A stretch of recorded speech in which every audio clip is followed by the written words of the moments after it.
Good evening, everyone. We welcome you to this session, Breakdown of the Tesla Battery Day, presented by Energy Club. I am Aditya, present convener of Energy Club, and I will be the moderator for today's session. As you all know, Battery Day took place on Tuesday's night, and there's a pretty good chance that most of you wouldn't have seen it.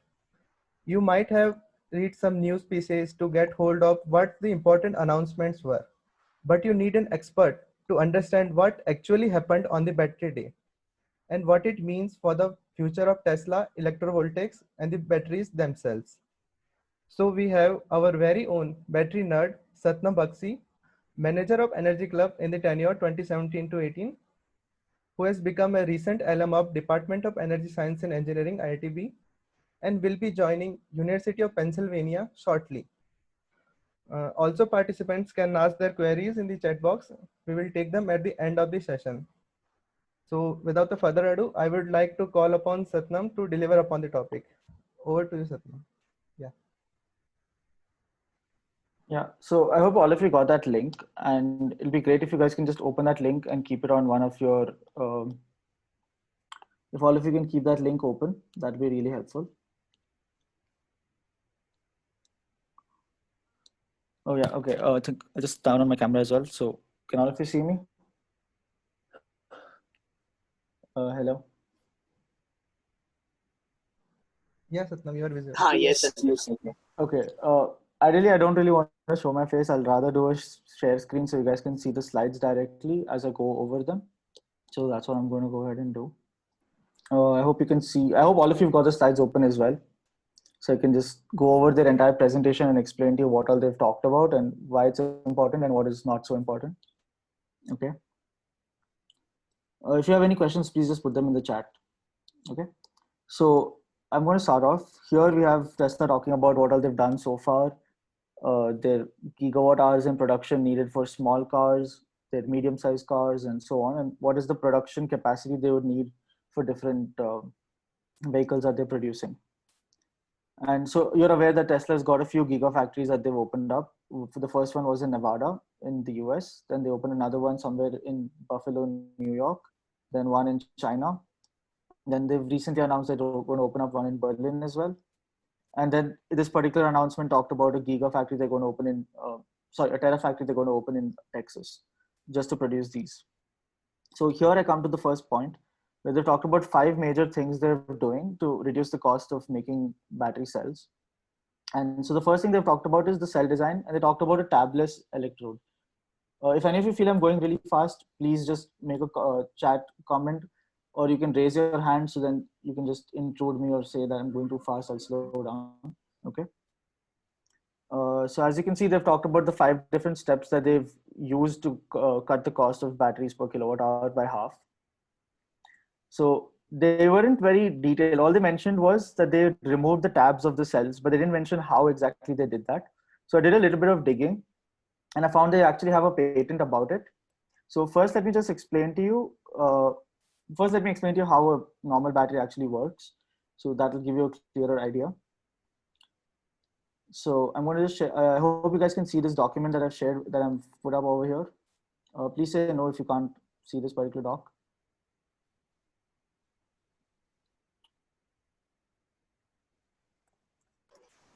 Satnam, we can see only the Tesla battery day slides.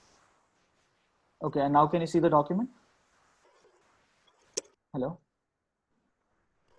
I think you need to screen share. I will resume the share. Okay, gotcha. Okay, I have to also share that with you. Okay. Is it working now? Can you see both?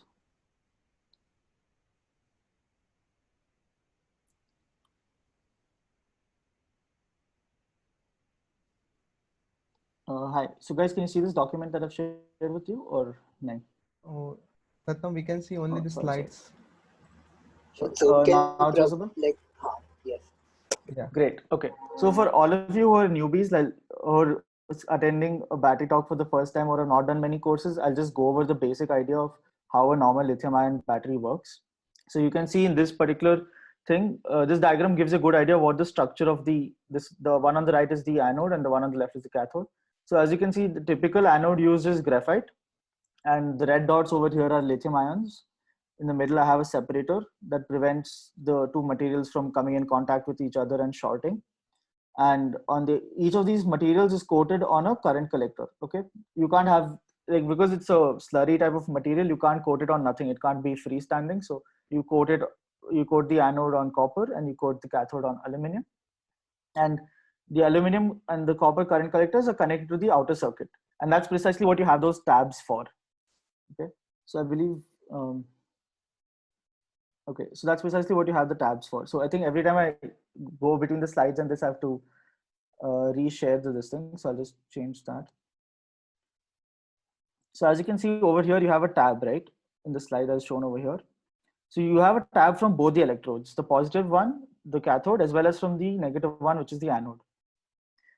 And I think what Tesla's done a good job of showing you is how exactly those you have, when you roll it out, you have a tab right here in the middle of each of them. Yeah, I'm not able to go further with this.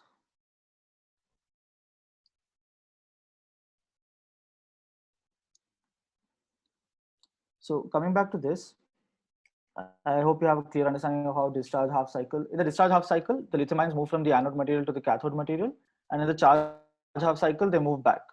So moving forward, so that's how the basic batteries work. If any of you have any questions, I'll share this thing with you.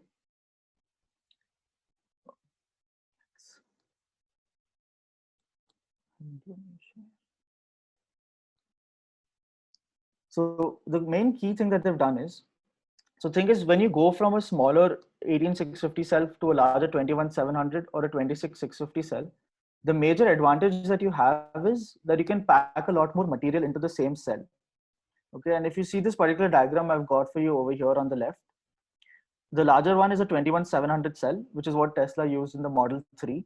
And the smaller, the dotted line shows you an 18650 cell, which is what Tesla used in the Model S and the X. And what you see over here in the middle is the tab. So basically what happens is you have a tab that's sticking out, which you then have to weld. So it's also an extra step in the manufacturing process.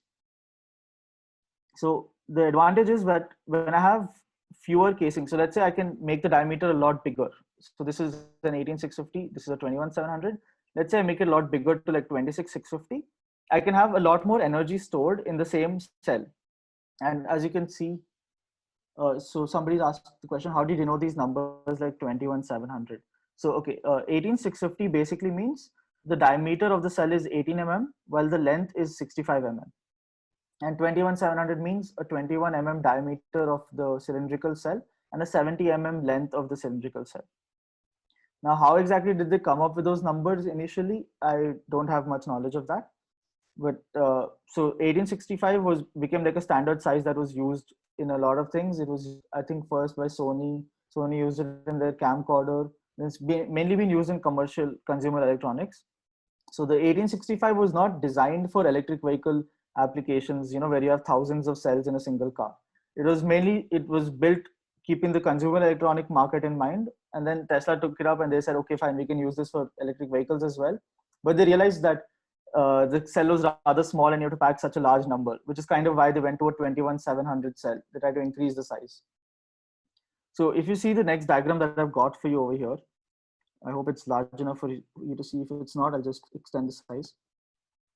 The thing is, when you have fewer housing, so let's say I go from 1865 to 2170, increasing the amount of active material I've packed in a single cell, I need, for the same, let's say I need a pack of 1 kilowatt hour.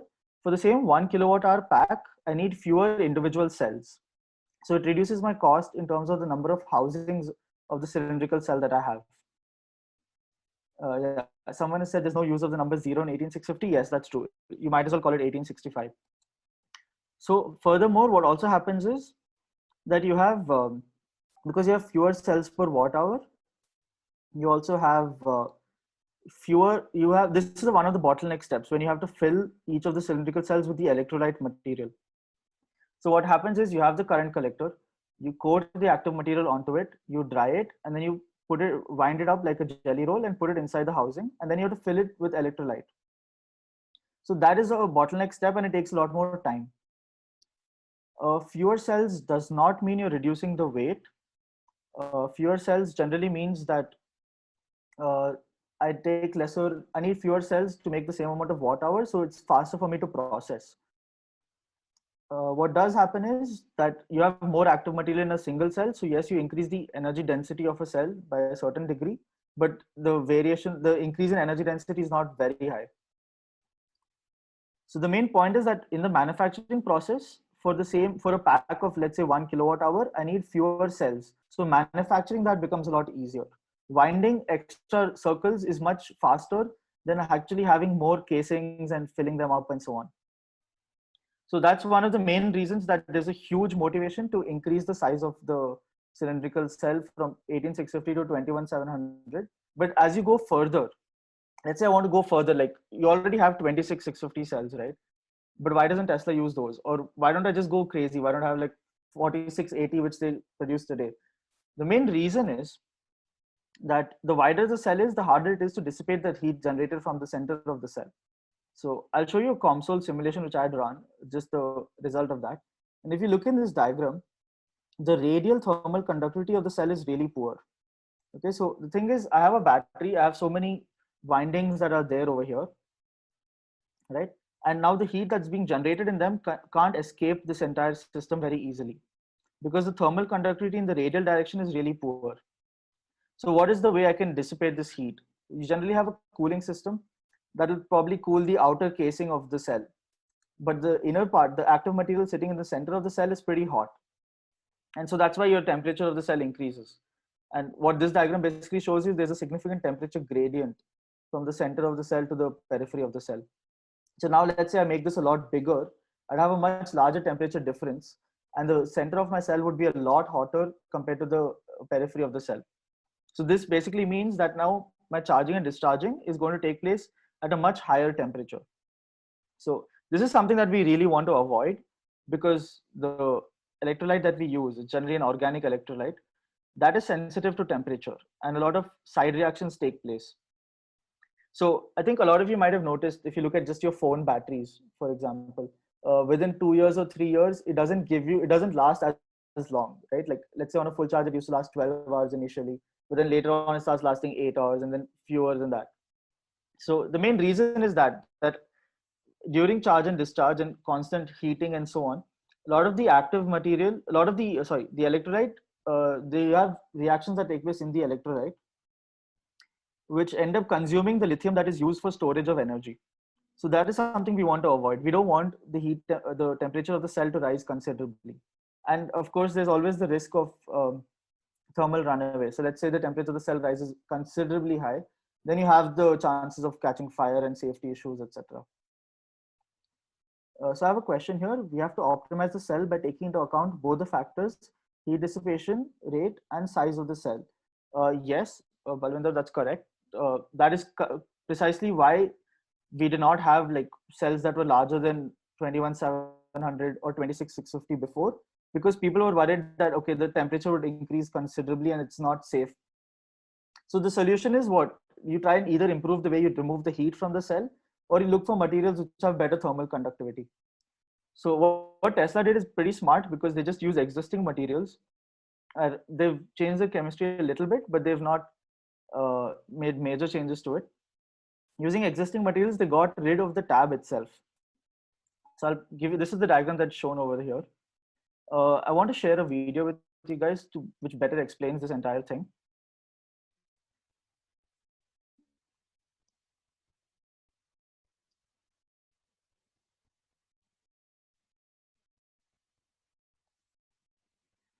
Yeah. Hope all of you can see this particular video.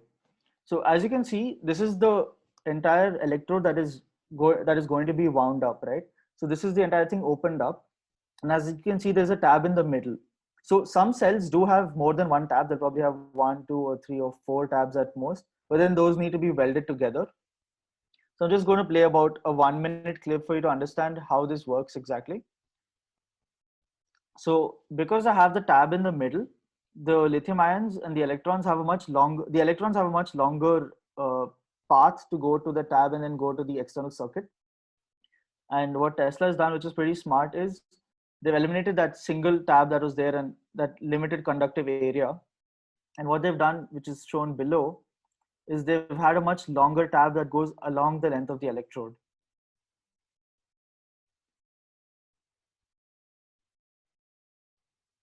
So as you can see in this particular image, that what they've done is along the entire length of the electrode, they've left some area exposed from the current collector.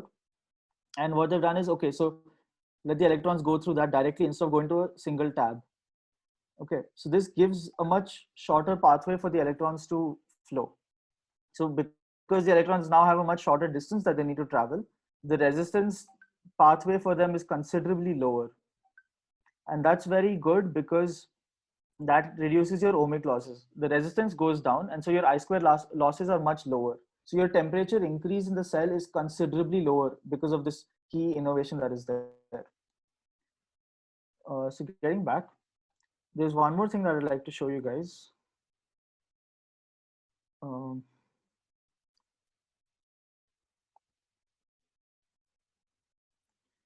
Yeah. So how exactly do they ensure that they're still connected to the top of the cell and external circuit? That's what I'm going to just show you a patent diagram that they've published in their patent.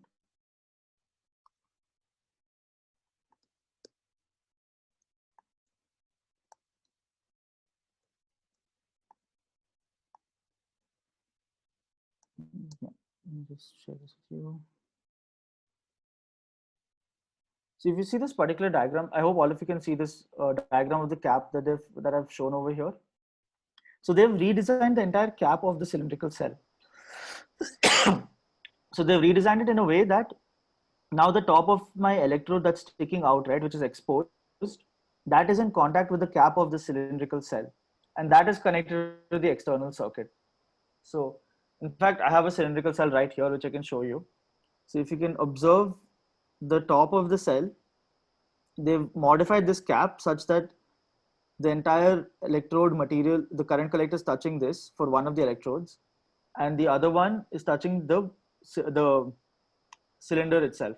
So generally the cylinder and the cap are insulated from each other. So that is the major thing that they've done, and that allowed them to increase the size considerably.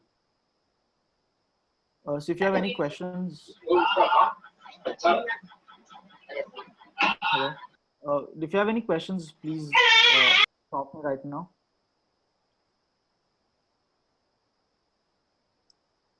So what is the percentage of heat change from tab to this configuration?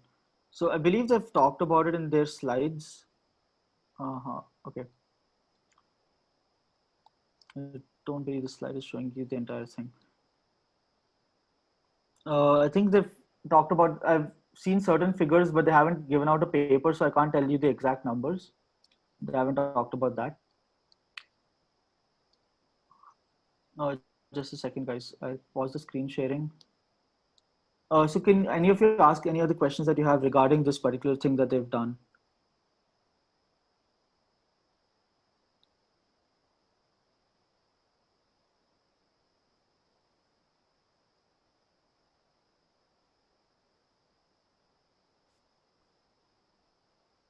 So do any of you have any questions, something you're not able to understand? Please ask it, type it out in the chat.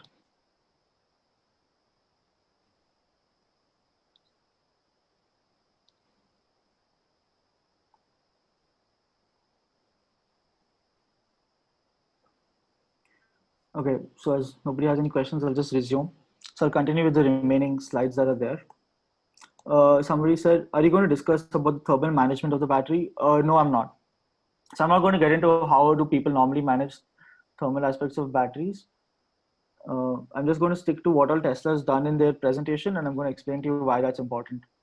So I've explained to you why by having a tabless design and having the tab run through the entire electrode itself, the entire current collector itself, the heat dissipation is a lot easier. So now I can just simply cool the tab, right?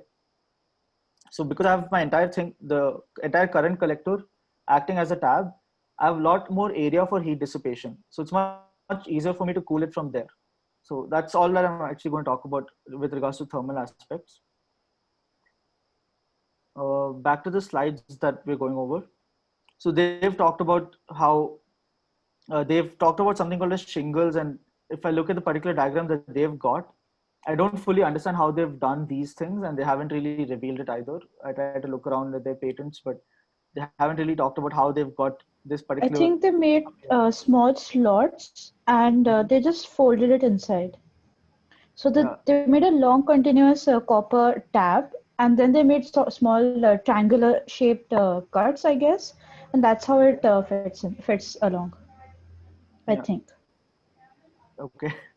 Uh, Fine. I think that's a good explanation from Shreya.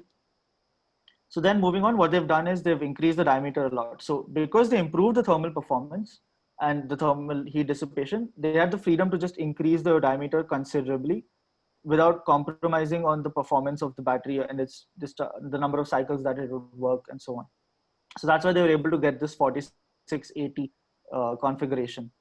And then they've really used the fact that, okay, now that they have a much larger cell, it's much more robust, and so then they can use it for other, they can leverage it in other parts of designing the car as well. So going forward, they've done a lot of hype about their factory, as you can see. So what they basically try to do is speed up the production process considerably. And again, the same thing that's happening here. Just because they've increased the form factor, they've removed the steps that take a lot of time. So as I mentioned to you, that electrolyte filling, for example, and then charging and discharging the battery once it's made, doing the first charge discharge cycle. Those steps are bottleneck steps. It's so much easier that I just keep winding a few more extra rounds around the cell. That's a lot easier and faster. So by reducing the number of times you need to do those other steps, they've really sped up the amount of kilowatt hours they can make per unit time. And so then they claim that that helps them reduce their cost by about 14%. I have no idea about how they came to that number, so I'm just going to go with what they've said. So then we come to how they make electrodes itself. So I can tell you how current electrodes are made.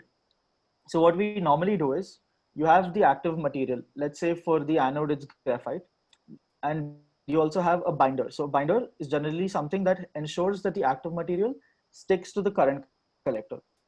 So in the case of the anode, I have a copper current collector and I need to coat the graphite onto it, right? But graphite is like a powder. It's not going to stick to this.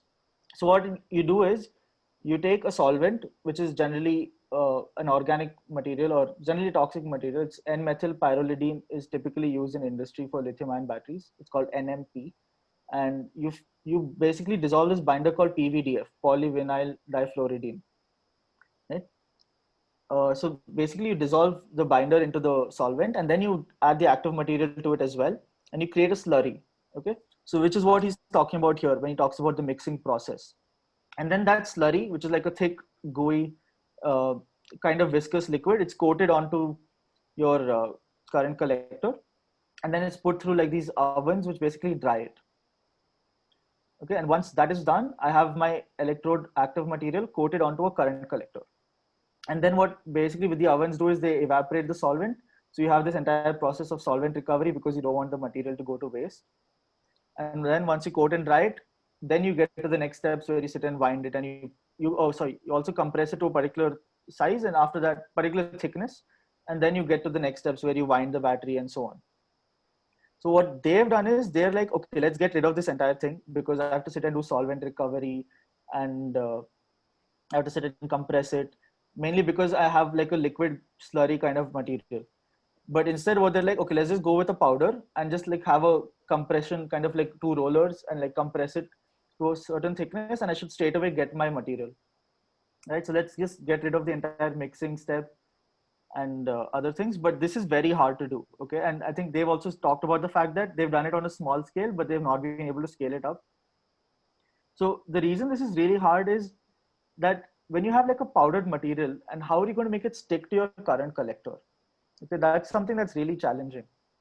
Right, it'll just peel off. Like, let's say I put a powdered solid onto a metal, it's just going to come off easily, right? What makes sure that it's going to stick to it? So you need that some amount of solvent, or you need some kind of a binder. You need to have a smaller quantity of it, but you still do need it. So when I tried to look around to understand how they did it, the only hint I got was that they used some process used by Maxwell, which is like a supercapacitor company. So they have some kind of proprietary way in which they're able to coat a dry electrode, which I don't fully understand how they've done it. Do any of you have any questions? I see one question. If the diameter is larger, doesn't it affect the overall packing of the cells? Yes, it does affect the overall packing, but think about it this way. Okay, I have 7,000 cells. Okay, I can replace those 7,000 cells with something like 400 or 500 cells, right? So the fact that I might have a little bit of space that is left between the cells that is gone wasted, I outdo that considerably because I don't need as much. And I think they highlight this later. You don't need as much stuff holding those bigger cells in place than you need for the smaller cells in place. So let's say I had like 3 cylindrical cells. I need a lot of structure to hold all of these together. But if I had one cell in place of that, it just stays there, right? They highlight this point again in the fifth thing that they've done. So here, do you have any questions about this entire dry electrode? It's not very clear how they've done it, and they haven't talked about it. But it's something to do with how supercapacitors are made and like a dry kind of coating. But it's not something that they've scaled up yet. So this is definitely something that they haven't fully accomplished in scaling up. Then I'm going to move forward. So they've talked a lot about high-speed continuous motion assembly, and then how, okay, they're basically by cutting out a lot of processes, a lot of steps in the entire process of manufacturing, they're able to cut down a lot of the investment cost and the footprint that they need. So they've constantly tried to highlight that they'd be able to make more cells in the same amount of land. So mainly what they've done is they've tried to eliminate steps from their process, which is all engineering. It's not much of materials innovation, but it's all engineering stuff, which is pretty fascinating. Then we come to the anode material that they're talking about. So this is really fascinating because they've given like no information here. So silicon is an anode material which has been researched upon by a lot of companies as well as a lot of researchers. So the lab I worked in IIT Bombay itself, Professor Sagar Mitra does have people working on silicon as an anode material. And I think there are companies like Silla Nano Technologies, which has been working on it since 2006 or something. Okay, so silicon is great because it can store a lot more lithium than graphite. Somebody's asked, are they making electrodes in vacuum or normal atmosphere? So the thing is, you can coat your electrodes in a normal atmosphere, though they are kind of sensitive to humidity, so at least humidity needs to be controlled. But the thing is, once you have to do the filling step where you fill up your electrolyte into the cell, that needs to be done like in an argon atmosphere because the electrolyte is quite sensitive to moisture. Which cathode are they using? I'll come to that after the anode. So typical anodes that are used are graphite, and as I'd shown you in the diagram, I'll get back to.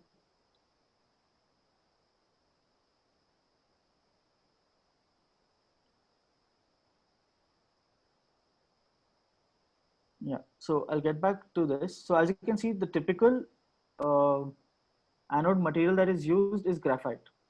And you can see its structure over here. So it's basically intercalation. Lithium goes and sits in between these graphite rings that are there. So basically for 6 carbon atoms, I can store 1 lithium atom.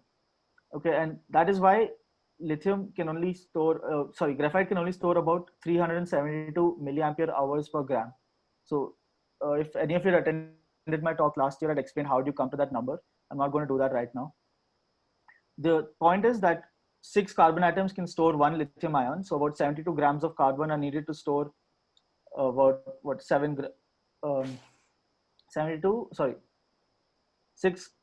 carbon atoms store about 1 lithium ion. So 6 carbon atoms corresponds to 72 grams of carbon would store about 1 mole of lithium ions. Okay, so 1 farad of charge, 96,500 coulombs. The thing with silicon is that silicon can store about 4.4 lithium ions, per silicon atom. So that's like 14 grams of silicon can store 4.4 farads of charge, 4.4 into 96,500 coulombs. So that's kind of why silicon can store considerably more charge. Theoretical capacity is about 3,600 milliampere hours per gram. So in comparison to graphite, silicon can store a lot more charge for the same amount of mass of silicon used.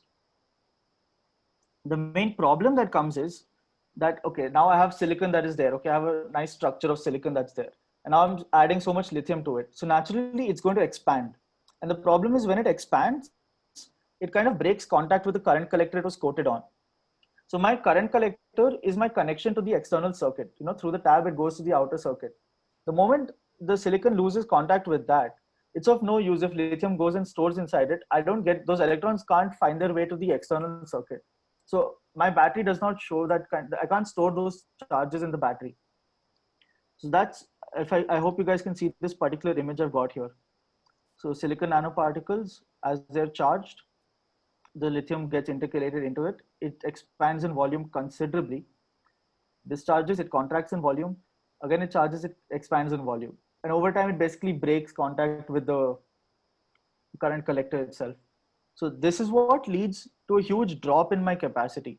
So after, let's say, first 2-3 cycles, I get, okay, I'm able to store, let's say, 2 ampere hours of charge for a particular battery. Let's say I design it that way. And it's for the first 5 cycles, I get 2 ampere hours. But then after the 10th cycle, I'll get like 1 ampere hour.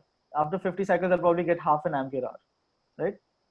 Because the active material is losing contact with the current collector. So they've said that they've used, I'm going to get back to this. Yeah. So they've talked about using some kind of a polymer binder. So they've talked only about using a highly elastic binder network along with the electrode. And they've talked about using raw metallurgical silicon. So I did a bit of searching on Google Scholar, but I could not really find any papers where people have used raw metallurgical silicon. Most of the papers I was able to find is with regards to the other approaches they've talked about and they've said are too expensive, is basically engineered silicon. So people have tried using nanoparticles, they've tried to use nanowires, as you can see in this particular image, so that when it expands and then contracts, it doesn't lose contact with the current collector. And over here, I could not find any details. So I can't explain to you how they've done this and how they've come up with $1.2 per kilowatt hour. I cannot tell you, but how silicon is typically used and what are the problems are there with that is what I can stress upon. So in this diagram, as you can see over here, with silicon along with a binder, this is like a polymer binder that is used. So typically I told you in lithium ion batteries, you use a PVDF binder. So here what they've done is they've changed up the binder that is used to bind the active material with the current collector. So the different polymers that have good conductive properties that they use to try and bind the silicon together so that, okay, even though it expands in volume, my polymer ensures that, okay, it doesn't break contact with the current collector. And once it contracts, it remains there. Over here, I just want to stress on this. So the other challenge that is there with silicon, and this, I don't see how the polymer binder would solve this challenge, is that when you charge and you have a huge increase in the volume, you have the SEI formation. So those of you familiar with the solid electrolyte interface, it's basically, and due to irreversible reactions that take place, it's a layer that forms on the active material, okay, which allows lithium to flow through it, but it's not reactive. It's like that material doesn't take part in the reaction. And the thing is, when you contract it, that SEI breaks. So all the lithium that is consumed in the formation of that SEI is lost, and that can't be used for storing charge. So my capacity of the battery would go down as I charge and discharge over time. And so this is one of the major issues that are there with silicon. So their presentation has not highlighted how they're going to solve it and how does raw silicon solve this issue. They just said that they use a particular binder.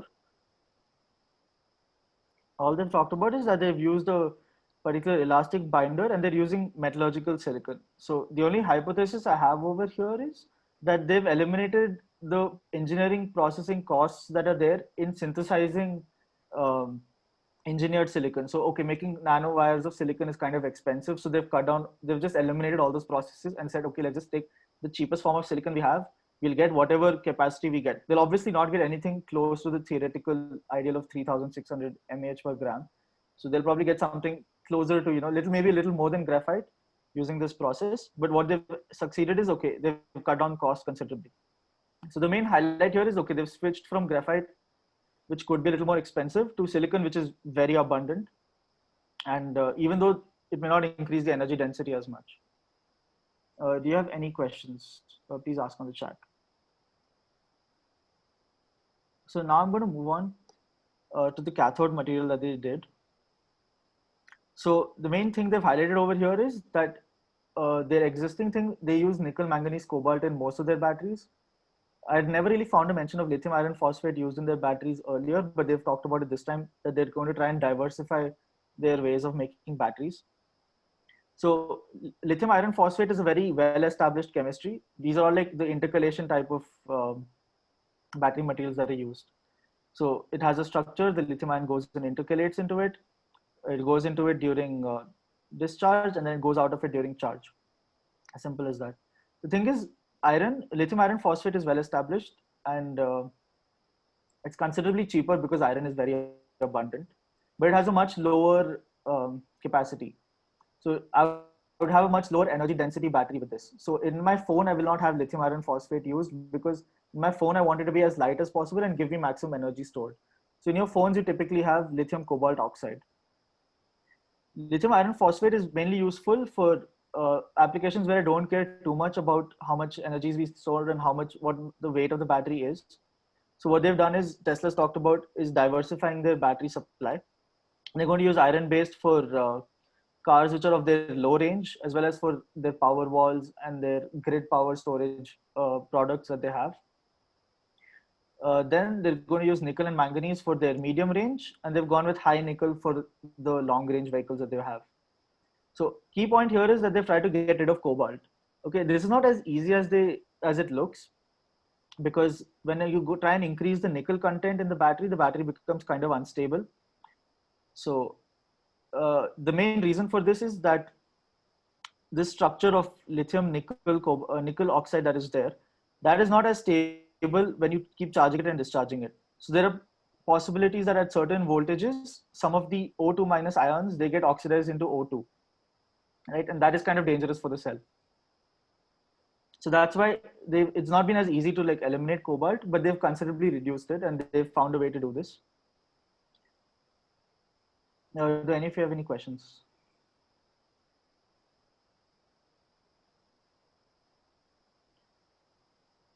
Okay, so I think I've answered this question of which cathode are they using. They're using 3 different types of cathodes. What's the average potential for this cathode? I believe it's around 4.6 volts to 4.7 volts. Iron is much lower. Iron is around 4.2 volts. Basically, they've engineered a way to have high nickel in the cathode. That's the main thing they've done here. So this is not exactly groundbreaking or anything. This is just like, okay, we were continuously reducing cobalt and engineering this. This is more like an incremental improvement that they've done. Somebody asked the question, is there any waste when we keep on charging and discharging the cell? How do they manage that waste, if any? No, there's no real waste that's produced in the cell. Like when you charge and discharge and like say my active materials lose contact with the current collector, it just lies inside the cell. I mean, it's not coming out of the cell, right?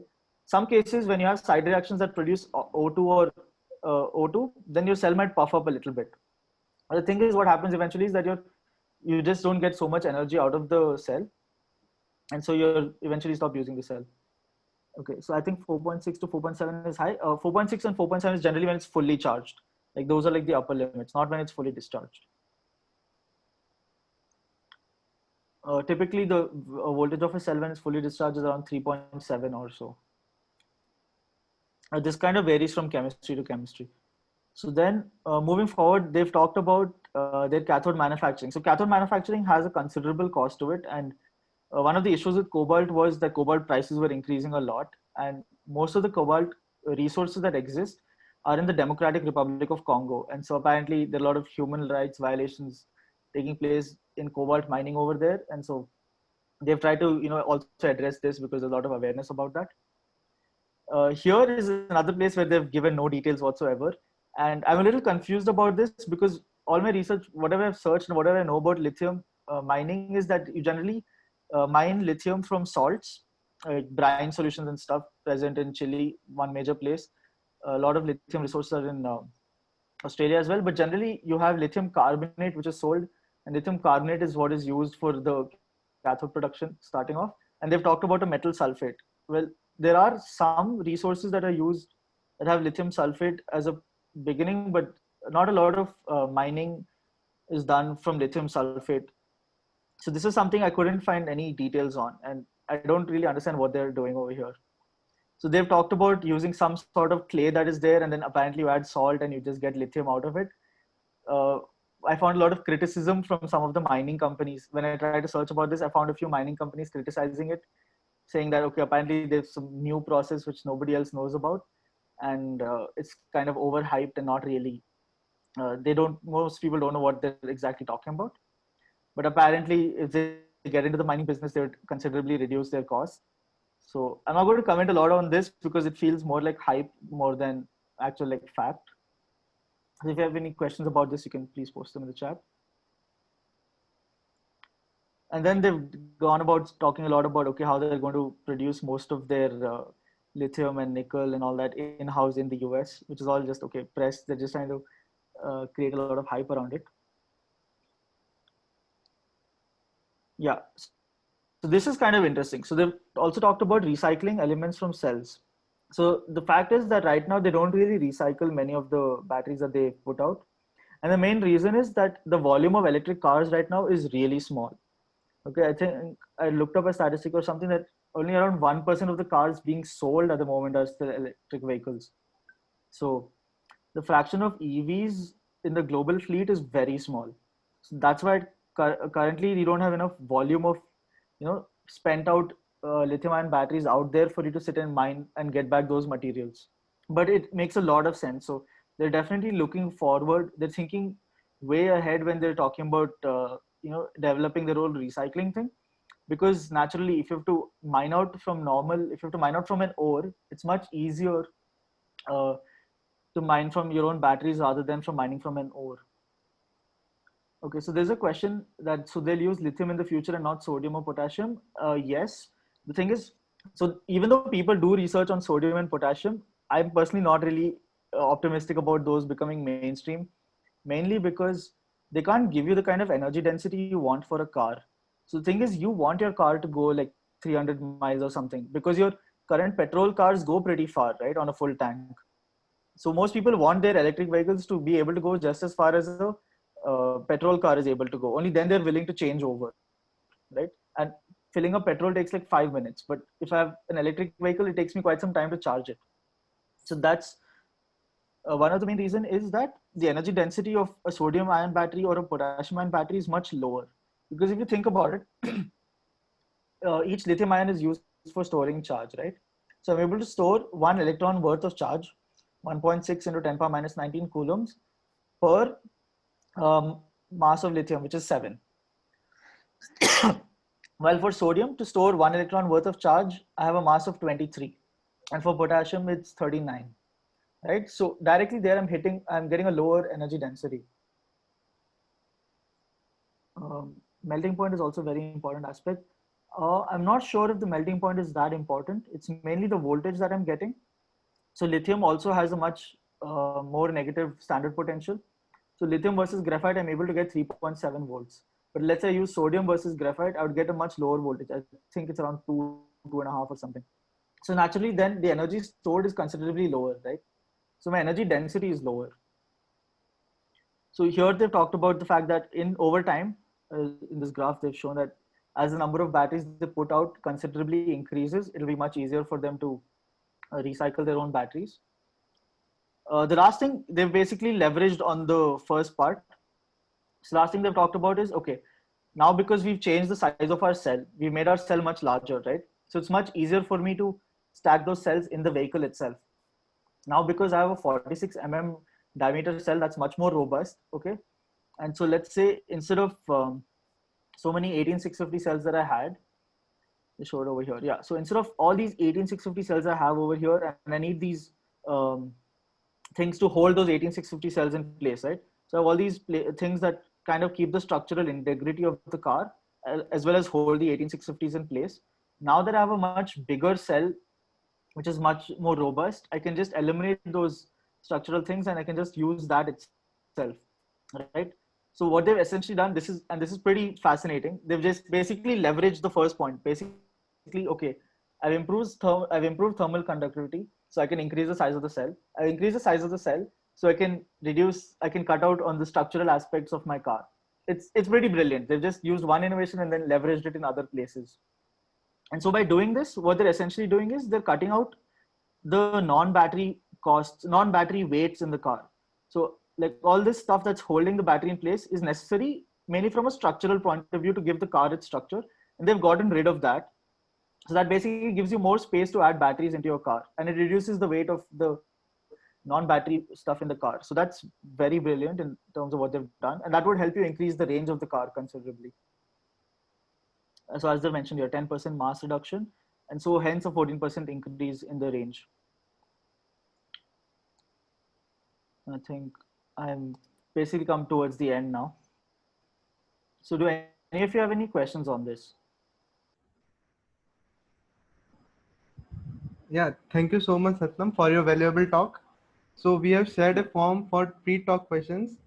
The first question I would like to ask is, will these developments in battery enable energy access to off-grid communities? Asked by Mrigi Munjal. Okay, when you say off-grid, do you mean like, okay, using solar panels and Yeah. battery storage? Yeah. Yeah, so I think it would, because it would, if the thing is, if they're going to use lithium iron phosphate batteries, then if those storage batteries become cheaper, right? See, the main issue here is, what are you competing with? Off-grid is better off, it's better to use an off-grid system if it's cheaper than the grid electricity connection, right? So let's say I pay 10 rupees per unit for electricity to the grid. In Mumbai, you pay that much, IIT pays that much. And let's say I have solar panels plus battery, and I'm able to ensure that I pay less. It costs me over the long run less than 10 rupees per unit. Then that makes a lot of sense.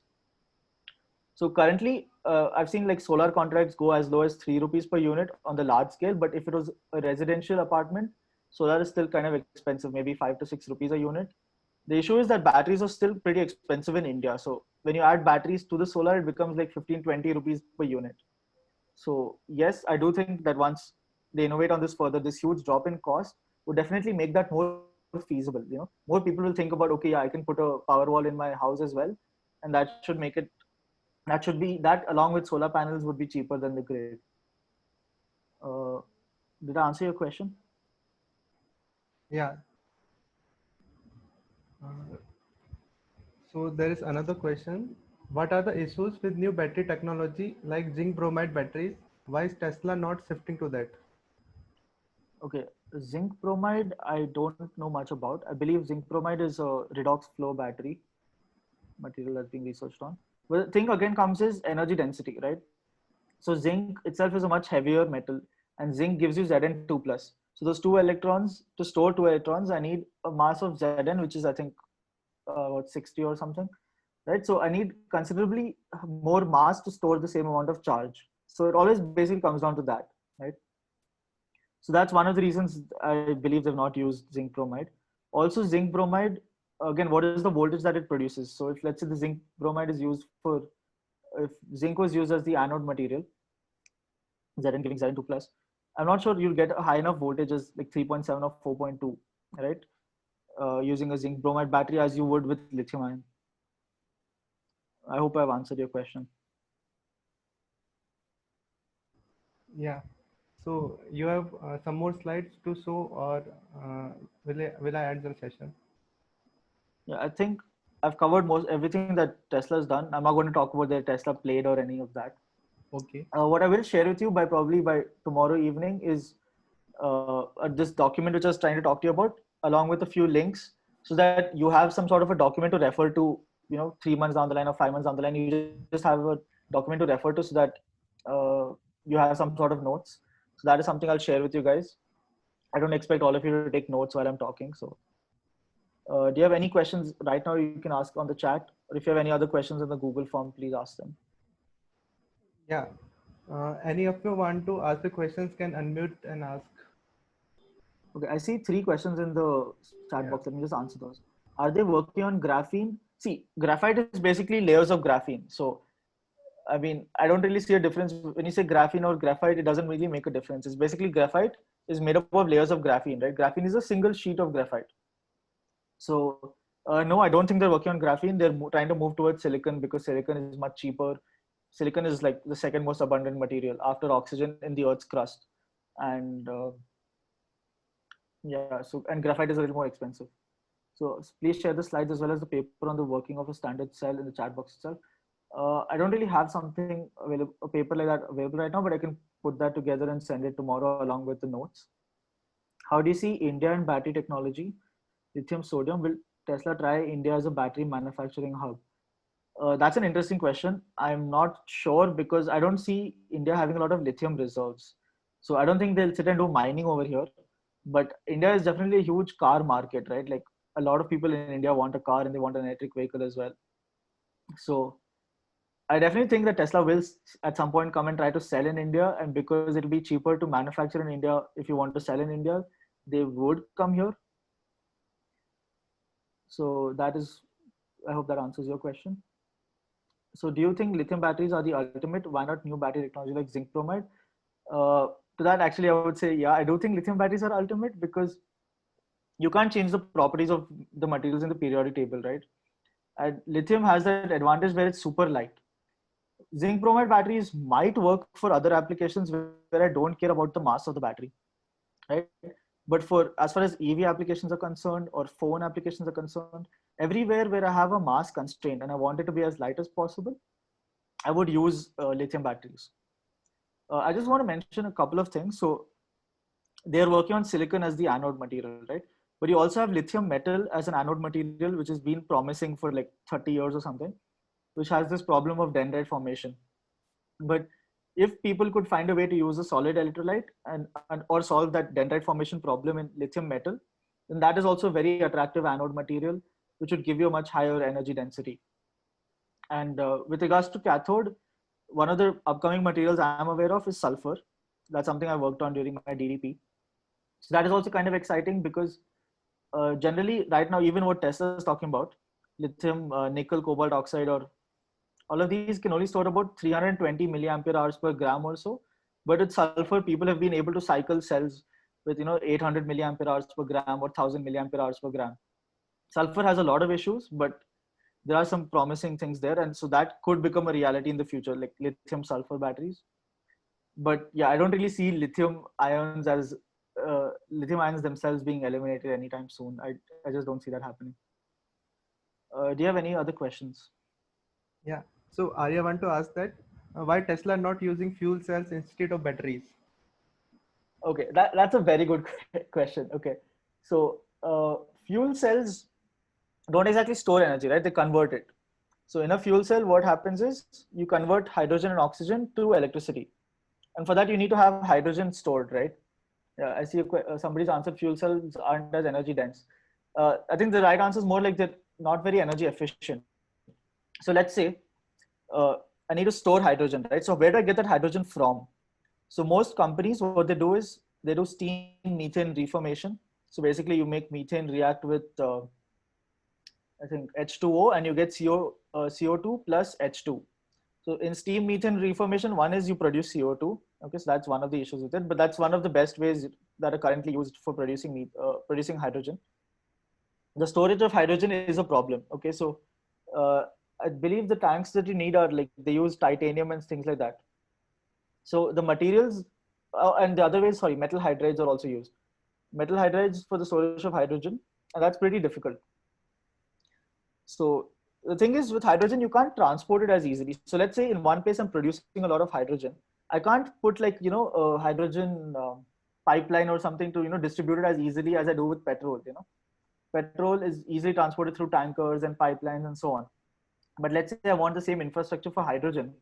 To get hydrogen, like an entire distribution network for hydrogen is very tricky.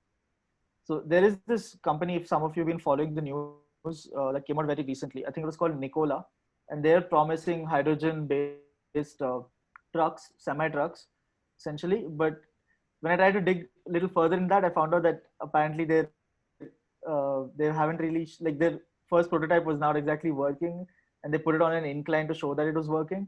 So I'm not very sure about their technology yet and how they're doing it.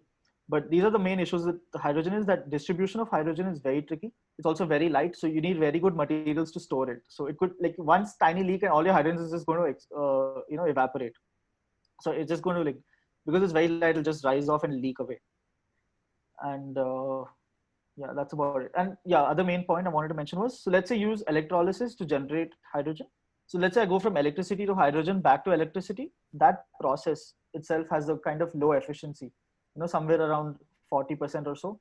while rather I could just store electricity in a battery and then get electricity back, and that charging discharging efficiency is over 85%. So from a cost point of view and energy point of view, batteries that way are much more efficient, and that's why we don't use fuel cells, or that's why Tesla hasn't used them. So how do you see oil industry in India, like IOCL or others, for battery technology? Will they work similar to this technology? I've heard they're making zinc air battery. Will they meet current demand? So zinc air I've kind of heard of, and but I do believe it has issues. Like people have been able to cycle it, like, but they don't. It doesn't work for like 500 cycles or something. Its capacity degrades rather quickly. So those are some of the issues with zinc air. But I believe a lot of people are researching on zinc air as well as aluminum air batteries. But I do believe they have a lot of issues that make it tricky to scale up. How do you see oil industry in India like IOCL? I don't fully understand this question, so if you could just explain this.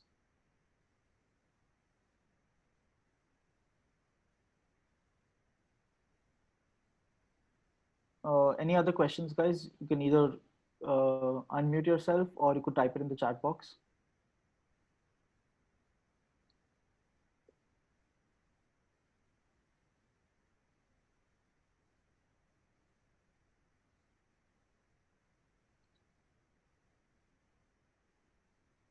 Okay, so where does recycling capability stand in other companies like phones, etc.? Will there be a shortage of lithium and price rise? Well, I don't think there'll be a shortage of lithium because I once looked at a paper which talked about the lithium reserves, and I did a few back of the envelope calculations, and I found that there's enough lithium on the world to satisfy like all our needs, whether it's for grid storage as well as EVs. So shortage of lithium, I don't think is a problem. The issue might come in one place where I found was that the time it takes to extract lithium is a bit challenging. So I found a paper which said that, yeah, apparently the process that's used to make extract most of the lithium right now in places like Chile is from this brine kind of, lithium salt, so you extract it out. So apparently that takes a lot of time. So that is the bottleneck, is more like how fast we can extract lithium rather than how much lithium is available. So that could lead to a price rise. But I kind of believe that at some point, because the current lithium supply that's available to us, at some point we'll really just start mining from recycled batteries and phones, and though phones and all have small amounts of lithium, but from recycled cars and things like that, we'd be able to sustain the lithium production. Where does recycling capability stand on phones? I'm not fully aware of this. I've looked at Apple's website, and I think they do give you a provision to give back the phone. And I think in many of their releases, Apple has talked a lot about how they take apart their phones and they've used recycled aluminum, and I think they do recycle their batteries. At least Apple does. I don't know about other companies. Newer electrodes should only be harder to deconstruct and recycle. I'm not sure about that. Okay, because what matters a lot more is um, what is the size of the particles I'm using in my electrode, for example, right? If I'm using nanoparticles and stuff in my electrode, that would probably be harder to separate out the different elements. But if I'm using larger size particles, it could be somewhat easier. I can't comment too much on the difficulty of recycling because I haven't studied this as much. So I'll do one thing. I can also share a link. There's one group I was told about by my friends that in Canada, there's a particular group that researches on recycling of batteries, and apparently they've been able to do it well. So maybe you could check out their research. That would be easier. I don't know enough about it. Any other questions?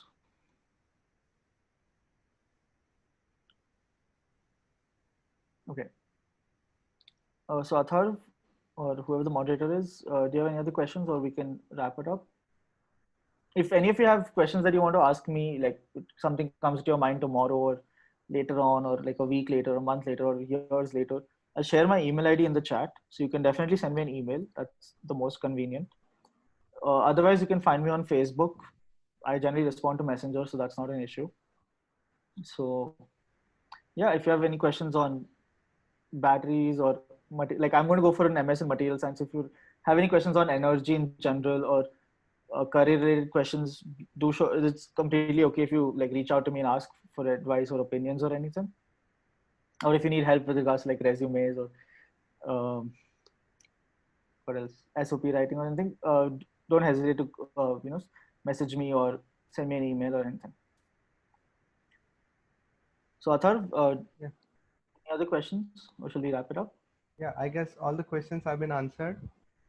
So Okay. that's all for the session. The talk Yeah. is awesome. Thank you, Satnam, and thanks to all the participants for joining with us. Thank you. Yeah. Thanks.